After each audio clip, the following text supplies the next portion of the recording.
నమస్తే వార్తలకి స్వాగతం. వివరాల్లోకి వెళితే 175 నియోజకవర్గాల్లో స్వర్ణాంధ్ర విజన్ కార్యాలయాలు వర్చువల్ గా ముఖ్యమంత్రి ప్రారంభించారు. ఆ వివరాలు ఇప్పుడు చూద్దాం. అభినందనలు, శుభాభినందనలు. ఈ రోజు మనం ఒక హిస్టారికల్ డేకి శ్రీకారం చుట్టాం. కొత్త ప్రభుత్వం వచ్చి 12వ తారీఖుకి ఒక సంవత్సరం అవుతుంది. ఈ సంవత్సరం కంటే ముందే ఒక విజన్ తయారు చేసుకున్నాం. మనందరికీ స్వాతంత్రం వచ్చి 100 ఇయర్స్ పూర్తి చేసుకునే సందర్భం 2047. దీనికోసం భారతదేశం ప్రధానమంత్రి నరేంద్ర మోడీ గారి ఆధ్వర్యంలో వికసిత్ భారత్ 2047 ఒక విజన్ డాక్యుమెంట్ తయారు చేశారు. మనం కూడా దానికి సింక్రనైజ్ చేసుకుంటూ స్వర్ణాంధ్ర విజన్ 2047 కి మనం శ్రీకారం చుట్టాం. ఇందులో టాప్ 10 ప్రిన్సిపల్స్ మీరు ఒక్కసారి చూస్తే, పేదరికం లేని సమాజం, జీరో పావర్టీ, అదే సమయంలో P4, ఎందుకంటే ఆర్థిక అసమానతలు తగ్గించే లక్ష్యంగా P4 కూడా తీసుకొచ్చాం. ఇంకొక పక్క ఉద్యోగ కల్పన, అది కాకుండా మూడోది నైపుణ్యం, మానవ వనరుల అభివృద్ధి, నాలుగోది నీటి భద్రత, తాగడానికి గాని, వ్యవసాయానికి, ఇండస్ట్రీకి, water security, agritech, future is agriculture. Agriculture లో రైతుకు గిట్టుబాటు ధర రావాలి, ఆదాయం పెరగాలి. అందుకే ఈ రోజు మనం అగ్రిటెక్ ని ఫోకస్ చేస్తున్నాం, వాల్యూ అడిషన్ కూడా ఫోకస్ చేస్తున్నాం. అదే మరి అంతర్జాతీయ స్థాయి లాజిస్టిక్స్. యాజ్ ఆన్ టుడే మనం చూస్తే మన దేశంలో 14% లాజిస్టిక్స్ కాస్ట్ ఉంది. ఇంటర్నేషనల్ గా చూస్తే 8% ఉంది. ఈ 6% మేక్స్ ఆల్ ది డిఫరెన్స్. దీన్ని ఏ విధంగా సమర్థవంతంగా తగ్గించగలుగుతాం, ఏ విధంగా మనం ముందు తీసుకుపోతాం ఆలోచించడం కోసం అంతర్జాతీయ స్థాయి లాజిస్టిక్స్ ప్రొవైడ్ చేయాలనుకుంటున్నాం. ఇంకొక పక్కన ఇంధన వనరుల సమర్థ వినియోగం. మనం ఎప్పుడు మాట్లాడినా ఓన్లీ పవర్ గురించి, ఎనర్జీ గురించి మాట్లాడతాం. ఎనర్జీనే కాకుండా all works of life, even transport, diesel, petrol, ఏదైనా సరే ఇది ఎనర్జీ కింద పనిచేస్తుంది. కాబట్టి మొత్తం మనం సమర్థవంతంగా ఏ విధంగా మనం అమలు చేయగలుగుతాం, గ్రీన్ ఎనర్జీకి ఎట్లా పోతాం, కాస్ట్ ఎట్లా తగ్గిస్తాం, democratisation of power generation is a reality. మన ఆఫీసుల ముందర, మన ఇంటి దగ్గర, మన పొలం దగ్గర, లేకుంటే మన బస్ స్టాండ్ లోని ఎక్కడికక్కడ ఈ యొక్క ఎనర్జీ, గ్రీన్ ఎనర్జీ తయారు చేసుకుని మనం వాడుకుని గ్రిడ్ ద్వారా ఎప్పటికప్పుడు బ్యాలెన్సింగ్ చేసుకునే అవకాశం ఉంటుంది. అఖండ భారత సామ్రాజ్యమే లక్ష్యంగా మొఘల్ చక్రవర్తులను ఎదిరించి పోరాడిన మరాఠా యోధుడు ఛత్రపతి శివాజీ శౌర్యానికి ప్రతిరూపమని సామినేని ఉదయభాను అన్నారు. జగ్గైపేట పట్టణంలోని విజయవాడ రోడ్డు నందు సోమవారం హిందూ చైతన్య వేదిక ఆధ్వర్యంలో నూతనంగా ఏర్పాటు చేసిన ఛత్రపతి శివాజీ మహారాజ్ విగ్రహాన్ని రాష్ట్ర ఆరోగ్య శాఖ మంత్రి వర్యులు సతీకుమార్ యాదవ్, మాజీ మంత్రి వర్యులు కేడీసీసీ బ్యాంక్ చైర్మన్ నెట్టెం రఘురాంలతో కలిసి ఆవిష్కరించారు. అనంతరం ఉదయభాను మాట్లాడుతూ, జగ్గైపేటలో ఛత్రపతి శివాజీ విగ్రహం ఏర్పాటు శుభ పరిణామమని, దీనికోసం కృషి చేసిన విగ్రహ కమిటీ వారికి ప్రత్యేక అభినందనలు తెలిపారు. మాతృభూమిపై శివాజీకున్న మక్కువ, ఆయనలోని దేశభక్తి, శత్రువు ఎంతటి బలవంతులైనా ఎదిరించి పోరాడే ఆత్మస్థైర్యం నేటి యువతకు స్ఫూర్తిదాయకమని అన్నారు. ఆయన జీవితాన్ని యువత ఆదర్శంగా తీసుకోవాలని చెప్పారు. శ్రీరామ్ రాజగోపాల్ గారికి, రాష్ట్రీయ స్వయం సేవక్ సంఘ్ దక్షిణ మధ్య ప్రచారక్ పెద్దలు మాన్యశ్రీ భరత్జీకి, పార్టీ సీనియర్ నాయకులు, తెలుగుదేశం పార్టీ సీనియర్ నాయకులు, మాజీ మంత్రివర్యులు, చాలా హుందాగా ప్రజలతో మమేకమై వ్యవహరించే నాయకులు నెట్టెం రఘురాం గారు, దశాబ్దాలుగా ఈ ప్రాంతంలో ప్రజాసేవకు అంకితమైన జనసేన పార్టీ నాయకులు సామినేని ఉదయభాను గారు,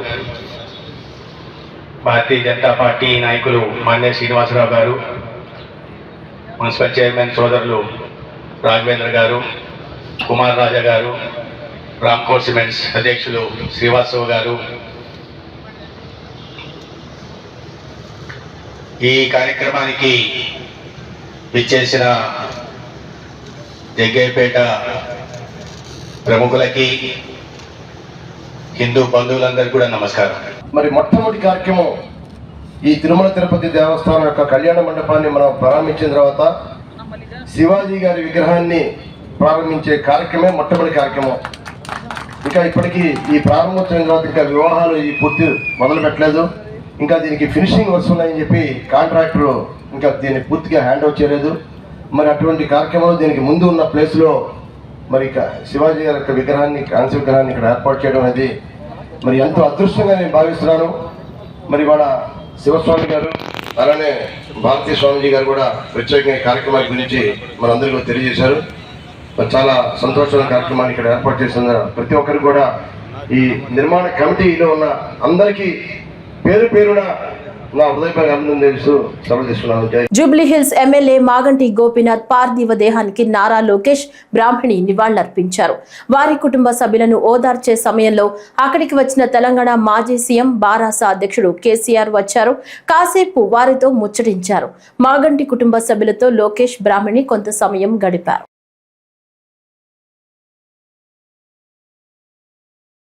సాక్షి ఛానల్లో కేఎస్ఆర్ లైవ్ లో విశ్లేషకుడు కృష్ణరాజు వ్యాఖ్యలపై అమరావతి రాజధాని జేఏసీ సమన్వయ కమిటీ సభ్యులు కళ్లెం రాజశేఖర రెడ్డి స్పందన వారి మాటలోనే విందాం. నిన్న సాక్షి ఛానల్లో లైవ్ విత్ కేఎస్ఆర్ కార్యక్రమంలో మా విశ్లేషకుడు కృష్ణరాజు గారు మాట్లాడిన మాటల్ని అమరావతి రాజధాని జేఏసీ సమన్వయ కమిటీ సభ్యుడైన కళ్లెం రాజశేఖర గారు నేను తీవ్రం ఖండిస్తున్నాను.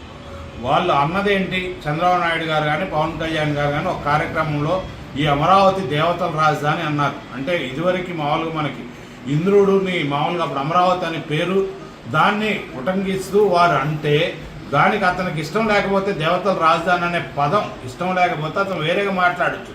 కానీ ఆ మాటను పట్టుకొని పూర్తిగా ఇక్కడ ప్రాంతం అంతా అసలు వేశ్య రాజధాని, సెక్సువల్ ఉండే రాజధాని అనే విధంగా మాట్లాడతాన్ని ఏ రకంగా ఈ సభ్య సమాజం ఏ రకంగా చూడాలా, ప్రతి ఒక్కరు కూడా దీన్ని నిర్బంధంగా ఖండిస్తూ అతని మీద కఠినాది చర్యలు తీసుకోవాలని కోరుతాను. ఎందుకంటే ఇదే ప్రాంతం నుంచి గత 5 సంవత్సరాలు వైకాపా ప్రభుత్వం కానీ అంటే ఆ ఛానల్ యాజమాన్యానికి సంబంధించిన జగన్మోహన్ రెడ్డి గారు ఇదే అమరావతి ప్రాంతాన్ని రాజధానిగా చేసుకొని పరిపాలన సాగించారు. వారి నివాసం కూడా ఇప్పుడు ఉన్న వైకాపా కేంద్ర కార్యాలయం కానీ అన్నీ కూడా ఈ అమరావతి చుట్టుపక్కల ప్రాంతాల్లోనే ఉన్నాయి. మరి ఆ కృష్ణరాజు గారు ఎవరిని ఉద్దేశించి అన్నారో ఆయన చెప్పాలా. ఎందుకంటే గతంలో ఉన్న వైకాపా ప్రభుత్వంలో మహిళా మంత్రులైనా కానీ మహిళా ఎమ్మెల్యేలైనా కానీ ఇక్కడి నుంచి పరిపాలన సాగించారు. కాబట్టి అంతేకాదు అతను ఉంటున్న విజయవాడ అయోధ్య నగర్ రైల్వే అపార్ట్మెంట్స్లో ఉంటారు. మరి అతను ఉన్నది కూడా అమరావతి చుట్టుపక్కల ప్రాంతమే. అంటే అతనికి మరి ఎవరు కనపడ్డారు, అతని కుటుంబ సభ్యులు కూడా దీన్ని ఖండిస్తే గానీ అతనికి బుద్ధి రాదు. అతను కనబడితే మాత్రం అమరావతి ప్రాంత రైతులు, మహిళా రైతులందరూ బడిత పూజ చేయటం మాత్రం గ్యారంటీ. ప్రభుత్వ స్థలాల్లో ఇళ్లు వేసుకుని నివాసం ఉంటున్న పేదలకు వెంటనే జీవో 30 ప్రకారం పట్టాలు ఇవ్వాలని సిపిఎం రాష్ట్ర కార్యదర్శి వి శ్రీనివాసరావు డిమాండ్ చేశారు. రాష్ట్ర ప్రభుత్వం పేదలకు అందిస్తానన్న ఇంటి స్థలాలు కాగితాలకి పరిమితమయ్యాయన్నారు.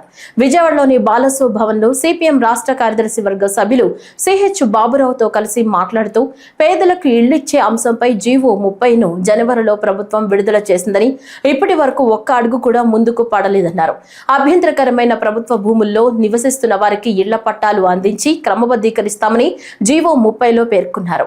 నెల రోజుల్లో ఇళ్లు కేటాయిస్తామన్న ఈ ఉత్తర్వులపై ప్రభుత్వం ఇంటింటికి ప్రచారం చేయకపోగా ప్రజలే దరఖాస్తు చేసుకున్నా ఇప్పటికీ పెండింగ్ లోనే ఉన్నాయని తెలిపారు. పాలకోడేరు లాంటి చోట దరఖాస్తులు తీసుకోకుండా తిరస్కరించారన్నారు. ఒక జీవో నంబర్ 30న రాష్ట్ర ప్రభుత్వం జీవో నంబర్ 30 విడుదల చేసింది. దానికి కావాల్సిన మార్గదర్శకాలన్నీ కూడా ఫిబ్రవరి 9వ తేదీన విడుదల చేశారు. రాష్ట్రంలో ప్రభుత్వ స్థలాల్లో లేదా రెవెన్యూ పోరంబోకుల్లో కట్టల మీద కాలువ గట్ల మీద ఎక్కడైనా సరే పేదవాళ్ళు ఇళ్ళు వేసుకుంటే అలాంటి వాళ్ళు దరఖాస్తులు పెట్టుకుంటే ఆ దరఖాస్తులన్నింటిని కూడా నెల రోజుల లోపల పరిష్కరించి ఇళ్ళు కేటాయిస్తాము. 150 గజాల లోపు వాళ్ళు వేసుకున్నటువంటి ఇల్లు ఉంటే అటువంటి పేదవాళ్ళందరూ కూడా ఎలాంటి అపరాధ రుసుము లేకుండా డబ్బులు వసూలు చేయకుండా ఉచితంగా వాళ్ళ పేరుతో పట్టాలు ఇస్తాము, మహిళలకు పట్టాలు ఇస్తామని జీవో ఇచ్చారు. ఆ జీవోకి సంబంధించినటువంటి రెగ్యులేషన్స్ అన్నీ ఇచ్చారు. కానీ దీనికి ఎలాంటి పబ్లిసిటీ ఇవ్వలేదు ప్రభుత్వం. ప్రజలు ఎక్కడికక్కడ తెలుసుకొని దరఖాస్తులు పెట్టి తీసుకోవడం తప్ప దీని ప్రకారం ఒక ల్యాండ్ అడ్వైజరీ కమిటీ వేయాలి. డివిజన్ స్థాయిలో ప్రతి మండలానికి ల్యాండ్ అడ్వైజరీ కమిటీ వేయాలి. 5 నెలలు అయింది జీవో వచ్చి, ఇంతవరకు ఎక్కడా ల్యాండ్ అడ్వైజరీ కమిటీ వేయలేదు. అంటే ప్రభుత్వం ఎంత సీరియస్గా ఉందో 2 సెంట్లు 3 సెంట్లు ఇస్తామని ప్రకటనలు చేయటం, జీవోలు ఇష్యూ చేయటంతో కాగితాల మీద ఉంటే అభివృద్ధి జరగదు. దాని బదులు మొత్తం రెవెన్యూ యంత్రాంగాన్ని అంతా ఈ ల్యాండ్ అడ్వైజరీ కమిటీలు వేసి ఇందులో వ్యవసాయ కార్మిక సంఘాలు, రైతు సంఘాలు, పట్టణ నివాస ప్రాంతాల కాలనీ వాసుల సంఘాలని కూడా పెడితే ప్రజలకు న్యాయం జరుగుతుంది. వాళ్ళ తరఫున వాయిస్ వినిపించేటువంటి ప్రతినిధులు కూడా ఉండాలి కమిటీల్లో. ఇంతకుముందు ఎట్లయితే పాత రోజుల్లో ల్యాండ్ అసైన్మెంట్ కమిటీలు ఉన్నాయో ఈ భూ సంస్కరణల భాగంగా ఇప్పుడు ఈ ల్యాండ్ అడ్వైజరీ కమిటీల్లో కూడా ప్రజాప్రతినిధులతో పాటు సంఘాల ప్రతినిధులు కూడా ఉంటే ప్రజల తరఫున మాట్లాడేవాళ్ళు ఉంటారు. ఇప్పుడు దరఖాస్తులు తీసుకుంటున్నారు కానీ వాటిని పూర్తి స్థాయిలో పరిశీలించడం లేదు. ఒకవైపు మొత్తం యంత్రాంగాన్ని పేదవాళ్ళ ఇళ్లకి పట్టాలు ఇవ్వటానికి వీటిని అన్నిటి కూడా స్క్రూటినీ చేసి చాలా వేగంగా స్పీడ్ ఆఫ్ డూయింగ్ బిజినెస్ అంటున్నారు. మేము అడుగుతున్నాం, ఇదేనా స్పీడ్ ఆఫ్ డూయింగ్ బిజినెస్ అంటే అని అడుగుతున్నాం. 5 నెలలైనా ఇంతవరకు ఒక అడుగు ముందు పడలేదు. పేదవాళ్ళకి ఇల్లు ఇచ్చేటువంటి విషయంలో చర్చ లేదు. ఎక్కడ మంత్రులు మాట్లాడరు, సదస్సులు పెట్టరు. ఏ రకంగా ఇళ్ళు ఇస్తారు మీరు ప్రజలను అవేర్నెస్ చేయకుండా? ఇంకొక వైపు ఇది ఫిబ్రవరిలో వచ్చింది, ఏప్రిల్లో పశ్చిమ గోదావరి జిల్లాలో మొత్తం ఇళ్ళని కూలగొట్టారు. వేసుకున్న ఇళ్ళు పట్టాల కోసం వాళ్ళు దరఖాస్తులు పెట్టుకుంటే పట్టాలు ఇవ్వలేదు, ప్రత్యామ్నాయ ఇళ్ళు ఇవ్వలేదు, వాళ్ళని కూలగొట్టేశారు. మేము ఆ రోజు చెప్పాము, 4 రోజుల లోపల కానీ వీటిని మళ్ళీ తిరిగి పునరుద్ధరించకపోతే వాళ్ళకి ప్రత్యామ్నాయం ఇవ్వాలి, ఇళ్ళ ఉన్న చోటని ఇవ్వకపోతే అక్కడ మళ్ళీ తిరిగి ఇళ్ళు వేసుకుంటామని చెప్పాం. ఇప్పుడు అవన్నీ కూలగొట్టిన చోట ఈ జీవో ప్రకారం అవన్నీ కూడా చట్టబద్ధం. కూలగొట్టిన అధికారుల మీద, పోలీసుల మీద చర్య తీసుకోవాలి. ఇప్పటికైనా తీసుకొని వాళ్ళందరినీ దరఖాస్తు ఇచ్చినట్టుగా డిఫాక్టోగా దరఖాస్తు ఇచ్చినట్లుగా భావించి వాళ్ళకి వెంటనే ఇళ్ళు అక్కడే కట్టి ఇవ్వాలి, లేదా ప్రత్యామ్నాయ ఇళ్ళని ఇవ్వాలి, లేకపోతే మేమే అక్కడ ఇళ్ళు వేసేస్తాం. ఆంధ్రప్రదేశ్ రాజధాని అమరావతిలో దేశంలోనే అతిపెద్ద క్రికెట్ స్టేడియం నిర్మించాలని ఆంధ్ర క్రికెట్ అసోసియేషన్ నిర్ణయించిన సంగతి తెలిసిందే. ఈ దిశగా కీలక అప్డేట్ వచ్చింది. విజయవాడ నోవాటెల్ హోటల్లో ఆంధ్ర క్రికెట్ అసోసియేషన్ అధ్యక్షులు కేశినేని శివనాథ్ అధ్యక్షతన ఏసీఏ వార్షిక సర్వసభ్య సమావేశం జరిగింది. ఈ సమావేశం అనంతరం సమావేశంలో చర్చించిన వివరాలను ఏసీఏ ప్రెసిడెంట్ కేశినేని చిన్ని, సెక్రటరీ సానా సతీష్ మీడియాకు వివరించారు. అమరావతిలో ఇంటర్నేషనల్ క్రికెట్ స్టేడియం నిర్మించే ఆలోచనలో ఉన్నట్లు కేశినేని చిన్ని తెలిపారు. అమరావతిలో నిర్మించే స్పోర్ట్స్ సిటీలోనే క్రికెట్ స్టేడియం నిర్మిస్తామని వెల్లడించారు. ఈ విషయమై ఐసీసీ, బీసీసీఐతో ఇప్పటికే చర్చించామని, వారి ఆమోదం కూడా తీసుకున్నట్లు కేశినేని శివనాథ్ వెల్లడించారు. అమరావతి ఇంటర్నేషనల్ క్రికెట్ స్టేడియాన్ని ప్రపంచ స్థాయి ప్రమాణాలతో నిర్మిస్తామన్న ఏసీఏ అధ్యక్షుడు కేశినేని చిన్ని స్టేడియం కోసం 65 ఎకరాల భూమి ఇవ్వాలని ప్రభుత్వాన్ని కోరినట్లు తెలిపారు. సీఎం చంద్రబాబు ఆదేశాల తర్వాత తదుపరి కార్యాచరణ ఉంటుందని తెలిపారు. అమరావతి స్టేడియం రాష్ట్ర ప్రభుత్వంతో మాట్లాడుతున్నాం. గౌరవ ముఖ్యమంత్రి వారు ఒకటే చెప్తున్నారు, మంచి స్టేడియం, మంచి వసతులు ఉన్న స్టేడియం నిర్మించాలని చెప్తున్నారు. స్పోర్ట్స్ సిటీలో క్రికెట్ స్టేడియం ఉండబోతుంది. దానికి ప్రాథమిక టాక్స్ మా సెక్రటరీ గారు, అంతేకాకుండా గౌరవ మంత్రి నారా లోకేష్ గారు కూడా సహాయంతో ఐసీసీ చైర్మన్ గారిని, బీసీసీఐని అడగటం జరిగింది. త్వరలో మనకి స్థలం రాగానే, ఆంధ్ర క్రికెట్ అసోసియేషన్కి స్థలం రాగానే దాని మీద నిర్ణయం జరుగుతుంది. కాకపోతే ఇన్ ప్రిన్సిపల్గా బీసీసీఐ వారు అంగీకరించడం జరిగింది. కానీ ఒక్కసారి మొత్తం స్థలం వచ్చినాక మనకి ఇక్కడ మంచి స్టేడియం ఈ ప్రాంతంలో రాబోతుంది, అమరావతి మన రాజధాని ప్రాంతంలో రాబోతుందని మీ అందరికీ తెలియజేసుకుంటున్నాం. చంద్రబాబు నాయుడు గారు అయితే మంచి వరల్డ్ క్లాస్ స్టేడియం ఉంటున్నారు కాబట్టి మేమైతే రాష్ట్ర ప్రభుత్వాన్ని 65 ఎకరాలు అడగడం జరిగింది. వారు తప్పక దాన్ని అంగీకరిస్తారని అనుకుంటున్నాం. 65 ఎకరాలు వస్తే ఇప్పుడు అహ్మదాబాద్ స్టేడియం చాలా బ్రహ్మాండమైన స్టేడియం. దాని తర్వాత 1,00,000 మంది కెపాసిటీ ఉండే విధంగా స్టేడియం కట్టాలని మా అందరి ఆలోచన.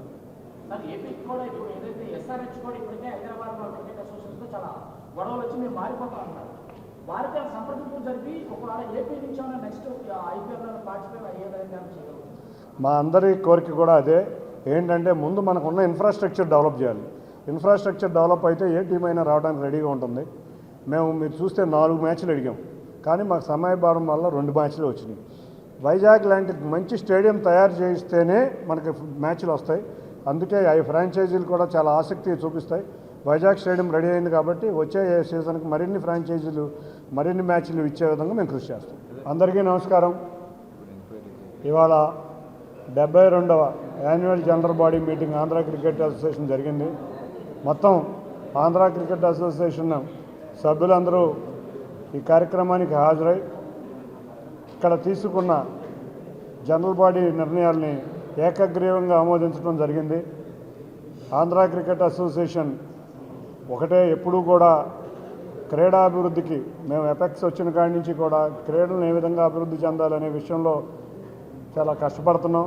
మీరందరూ కూడా చూశారు, మొన్న 45 రోజుల సమయంలో విశాఖపట్నం స్టేడియంని బ్రహ్మాండంగా తీర్చిదిద్దాం. బ్రహ్మాండంగా 2 IPL మ్యాచ్లు కూడా జరిగినాయి. వాటికి తోడు ఇప్పుడు రేపు రాబోయే ఆ స్టేడియం రెనోవేషన్ గురించి ఆ రోజు వచ్చిన BCCI వారందరూ చాలా సంతృప్తి వ్యక్తం చేయడం జరిగింది. ICCI చైర్మన్ జైషా గారు కూడా చాలా సంతృప్తిని వ్యక్తం చేసి మరిన్ని మ్యాచ్లు ఇక్కడ వచ్చే విధంగా కృషి చేయమని BCCI వారికి సూచించడం జరిగింది. అందుకు అనుగుణంగానే రేపు ఉమెన్ వరల్డ్ కప్ కూడా విశాఖపట్నానికి 5 మ్యాచ్లు శాంక్షన్ అయినాయి. అన్నింటికన్నా ముఖ్యంగా ఒక వన్డే మ్యాచ్ కూడా శాంక్షన్ అవబోతుంది. మన స్టేడియంలు ఎంత బాగుంటే అన్ని మ్యాచ్లు వస్తాయి. తప్పకుండా ఆంధ్ర క్రికెట్ అసోసియేషన్ రేపు రాబోయే కాలంలో ఎంతోమంది క్రీడాకారుల్ని తయారు చేయటమే కాకుండా క్రీడాకారులకు అవసరమైన ఫెసిలిటీసే కాకుండా అకాడమీలు ఇటువంటివన్నీ కూడా తీసుకువెళ్తామని తెలియజేసుకున్నాం. పాఠశాల విద్యా కార్యదర్శి కోన శశిధర్ సమక్షంలో జరిగిన చర్చల